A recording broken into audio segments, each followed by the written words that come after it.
في عالم مليان فساد وبتسيطر عليه قوة ما تعرفش معنى الرحمة، بتدخل بنت شجاعة جدا في قلب الجحيم من غير ما تعرف ان هي هتكون الناجية الوحيدة من المجزرة اللي ما كانش ينفع انها تحصل اصلا. عملية مداهمة عادية بتتحول لكابوس دم مفيش مفر منه. فهل هتقدر ان هي تهرب من الفخ ده، ولا هيكون الموت هو السبيل الوحيد للخلاص؟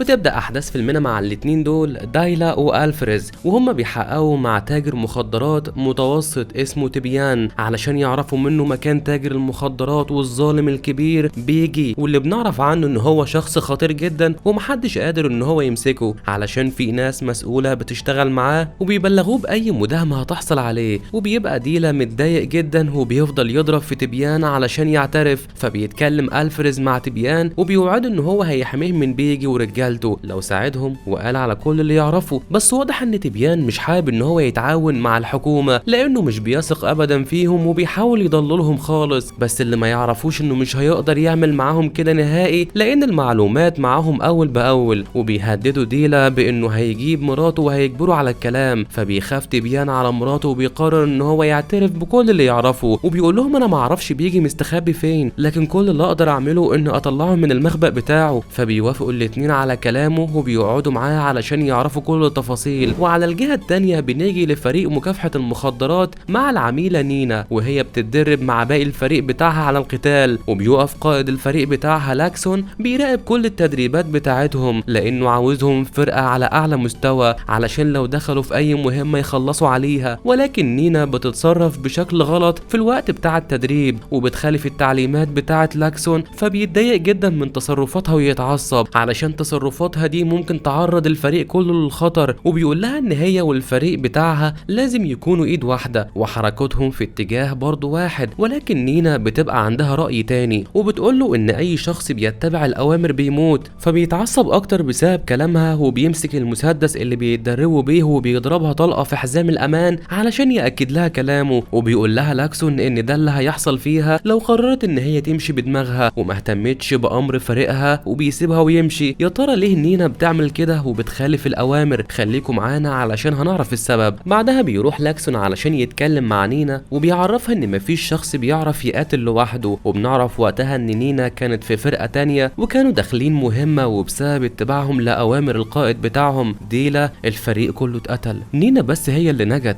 وده السبب اللي مخليها مش حابة تتبع اوامر القائد ابدا. فبيقول لها لاكسون ان اللي حصل معاها قبل كده مش سبب يخليها تعصي الاوامر بتاعته، وبيعرفها ان كل الفرق رفضت انها تنضم ليهم وهو الوحيد اللي وافق يديها الفرصة ولازم تستغل ده. وقبل ما تكمل معاهم في الفريق بيطلب منها توعده انها هتكون متعاونة في الفريق معاهم. فبتوافق فعلا نينا وبتقرر ان هي تسمع كلامه وتدي لنفسها فرصة جديدة. وتاني يوم بنيجي لألفريز اللي بيجمع فريق لاكسون علشان يبلغهم ان في مهمة مطالب منهم ينفذوها، وهي عملية اختراق لإسقاط اخطر تاجر ممنوعات في المدينة واللي بيكون هو نفسه بيجي. مهمة سريعة وبسيطة، هل هتكون كده فعلا؟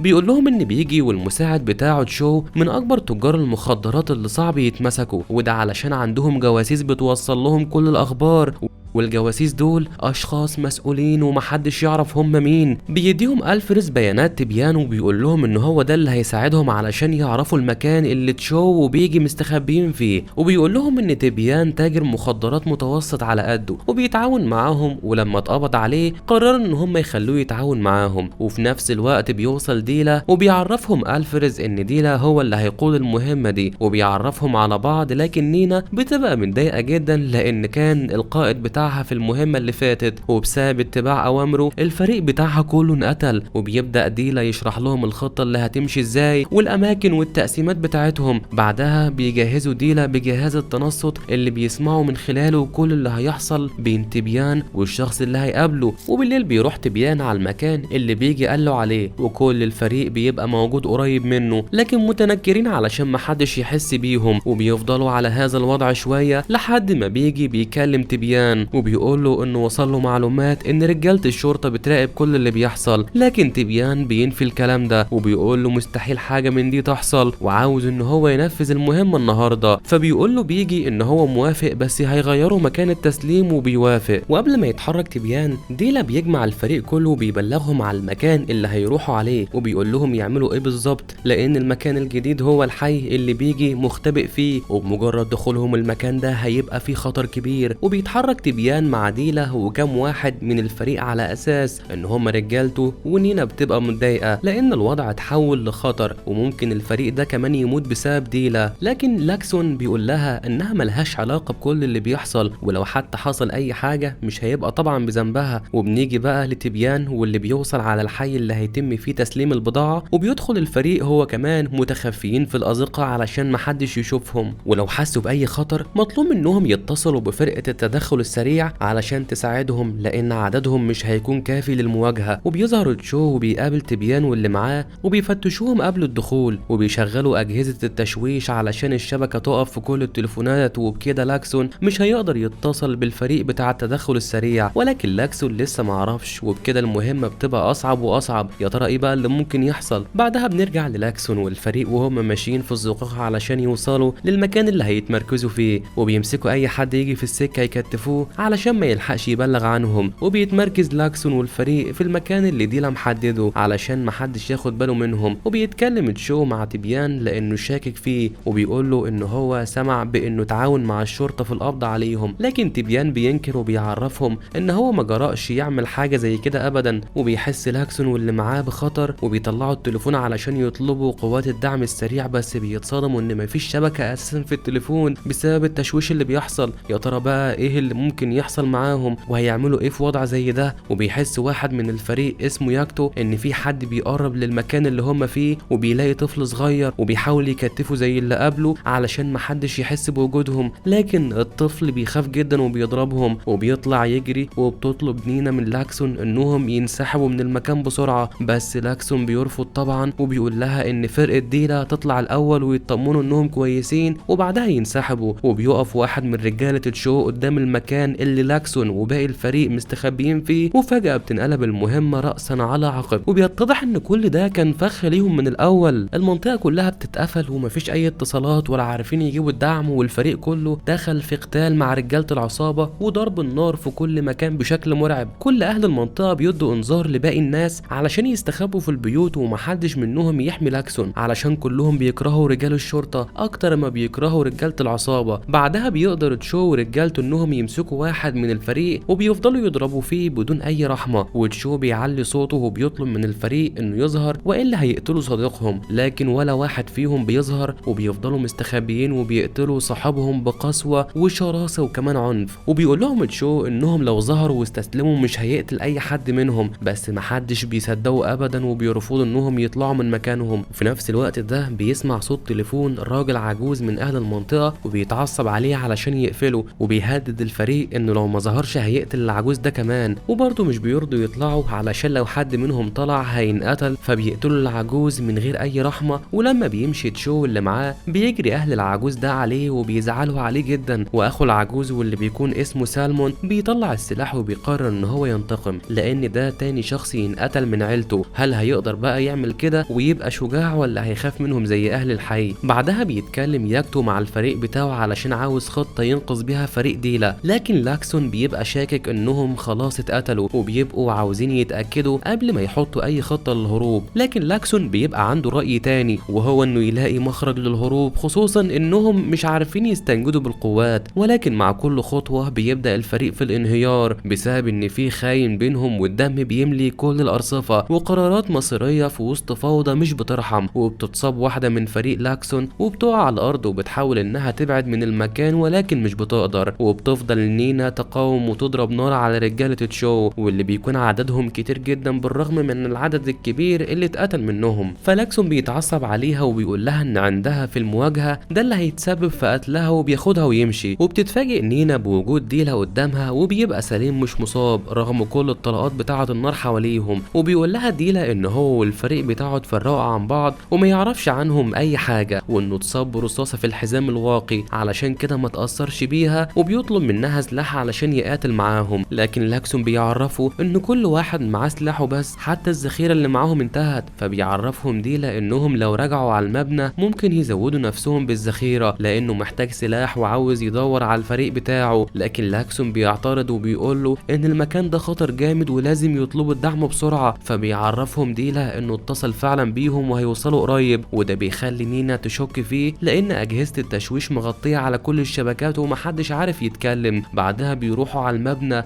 وبيتصدم ديلا ان الفريق بتاعه كله مقتول ما عدا تبيان اللي بيكون مستخبي تحت واحده من الفريق ومثل ان هو اتقتل زيهم علشان يفضل عايش. وبكده الفريق ما اتفرقش زي ما ديلا قال للاكسون وكمان اللي معاه. وبتتاكد نينا من شكها تجاهه وبترفع عليه السلاح وتقول له قدام الكل ان تبيان مش هو اللي وقعهم في الفخ ده وان اللي عمل كده كان هو ديلا. وبتعرفهم ان كلامه كان كله كذب لما قال ان هو طلب الدعم، وده علشان الاجهزه مشوشه كل الشبكات. ومش بس كده، ده كمان بتقول لهم ان هو اللي وقع الفرقه بتاعتها قبل كده واتسبب في موتهم كلهم لان المجرم كان قدامهم والمفروض يضربوا عليه النار ويقتلوه. لكن ديلا رفض وبسبب اوامره ليهم المجرم قدر يهرب منهم والفريق كله مات ونينا نجت باعجوبه. لكن ديلا بينفي كل الكلام ده وبيقول لها ان مش هو الخاين اللي بيدوروا عليه، وبتفضل نينا مصممه على كلامها. ولاكسون بيكلبش ايده وبعدها بيوصل رجاله تشو في المكان اللي هم موجودين فيه وبيدخلوا في مواجهه جديده وقتال جامد. وعلشان الذخيره مع نينا مش كفايه بتقاتل من غير سلاح وبيدخلوا في قتال معاهم. وواحد من اهل الحي بيحدف شعلة نار في المكان اللي لاكسون وباقي الفريق فيه علشان يولع فيهم، ولكن بيقدروا يطفوها وكمان يقفلوا المكان اللي بيوصلوا منه. وبنرجع لنينا اللي بتبقى خلاص هتموت لكن بتقدر تخلص نفسها وبتاخد السكينه وبتقتلهم بيها. وفي نفس الوقت بيحاولوا اهل الحي انهم يقتحموا المكان على لاكسون والفريق، ولكن بيفضلوا يهربوا من سطح للتاني لحد ما يتعرف مكانهم فين وبيطلعوا وراهم. ولاكسون بيدي اوامر للفريق علشان يدوروا على مخرج يقدروا يهربوا منه من المكان ده لان لو فضلوا على الوضع هنا هيموتوا. يا ترى هيقدروا بقى يطلعوا ولا لا؟ وبيدخل لاكسون والفريق في مواجهه جامده مع اهل الحي اللي بيكون عددهم كبير جدا، وبيقدر لاكسون والفريق انهم يقتلوا عدد اكبر منهم. لكن اهل الحي مش بيستسلموا ولما بيمسكوا واحد منهم مش بيرحموه خالص. بتتحول المواجهه ما بين 3 اطراف،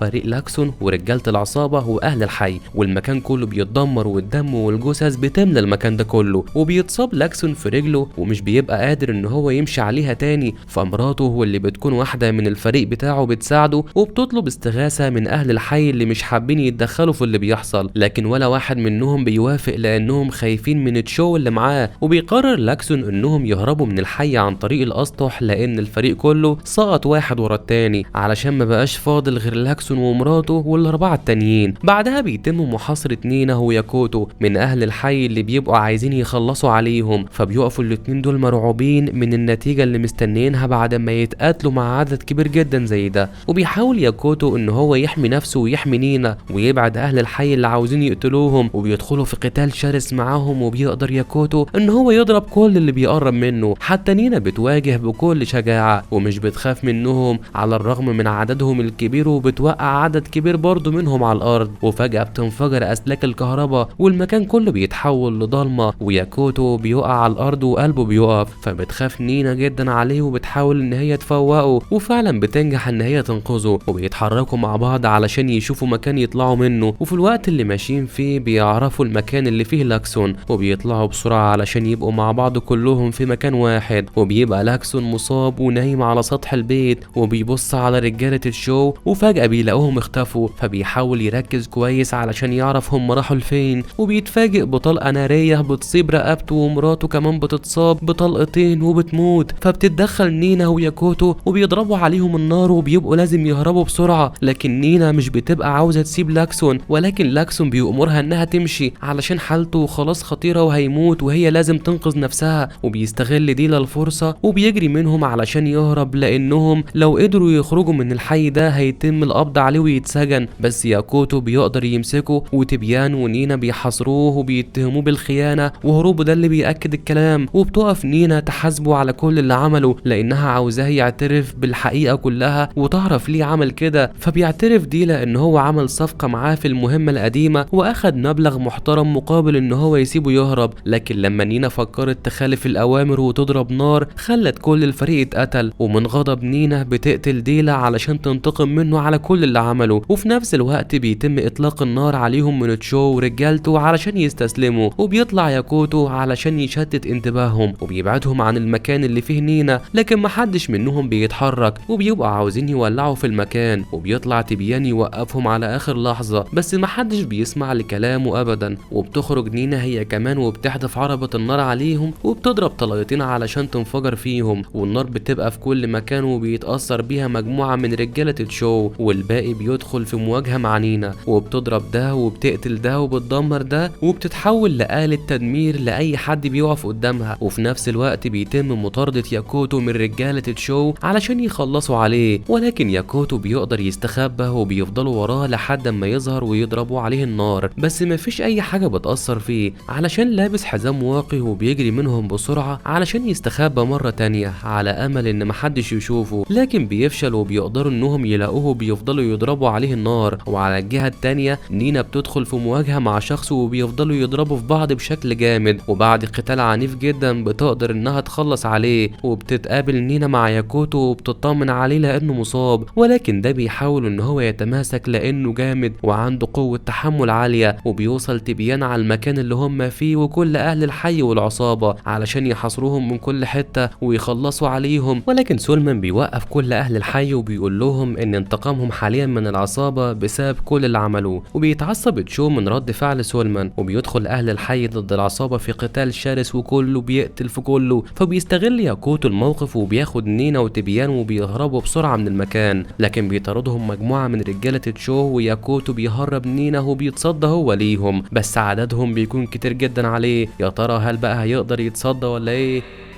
وبيفضل ياكوتو يضرب فيهم ويحاول انه يحمي نفسه بقدر الامكان. الوضع صعب جدا وياكوتو ونينا في خطر كبير وكل واحد في مكان، وكل لما يحاولوا يهربوا من مكان بيلاقوا الوضع بيسوء ويسوء، وبتحس نينا انها بتقاتل لوحدها مفيش دعم ابدا ليها. وبعدها بنيجي لياكوتو اللي بيعافر خلاص علشان يعيش وهيكون على وشك انه يقتل تشو، لحد اما رجالته بيتكاتروا عليه وبيفضلوا يطعنوا فيه وبيغرقوه في الميه، ولما بيقدر يفلت منهم بيلاقي الطلقه بتضرب في دماغه وبينتهي امره للاسف. وبعد ما نينا بتخلص على الكل اللي كانوا بيطاردوا فيها بتروح تدور على ياكوتو لحد ما تلاقيه قدامها مقتول، وبتتصدم لانه كان اخر شخص بيعافر معاها من اجل البقاء، وبتقرر انها تراقب تشو رجالته علشان تعرف مكان بيجي اللي كان مهمتهم الاساسيه اصلا، وبتتفاجئ انهم مسكوا تبيان وبيقتلوه لانه بيتعاون مع الشرطه وبيكلم بيجي وبيبلغوا بكل اللي حصل، فبتفضل نينا وراهم علشان تعرف المكان اللي مستخبي فيه بيجي، وفعلا بتقدر تعرف المكان اللي فيه بيجي وبتلاقيهم حابسين ناس كتير جامد بدون اي وجه حق، ولما بيطلبوا من تشو يطلعهم من السجن بيضربهم بالنار وبيموت عدد كبير منهم، فقبل ما يكملوا القتل في الناس بتضرب نينا عليهم النار وبتقتلهم كلهم حتى تشو، وبتقدر انها تدخل لبيجي وبيرفعوا على بعض الاسلحه، لكن بيجي بيسلم سلاحه وبيقرر انه يتكلم معاها وبيطلب منها ما تقتلهوش، وبيعرفها ان في مكافأة محطوطه للي يسلمه وانها تسلمه هيكون احسن ليها،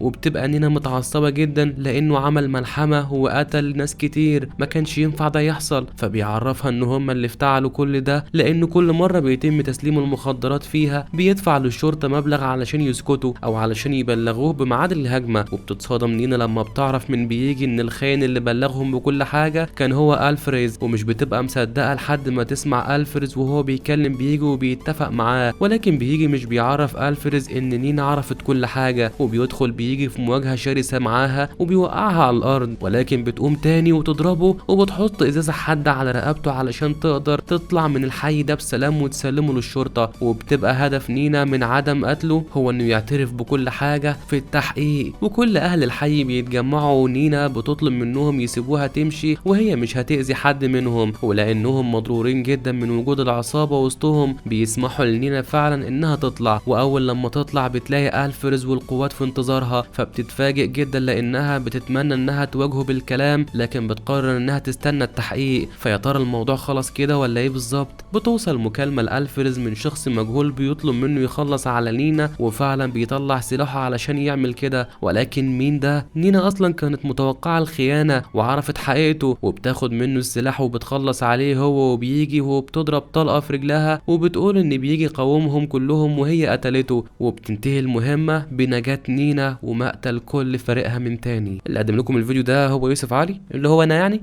وكل حاجه بقت زي الفل. انت فل؟ قول لي في الكومنتات. وبس كده.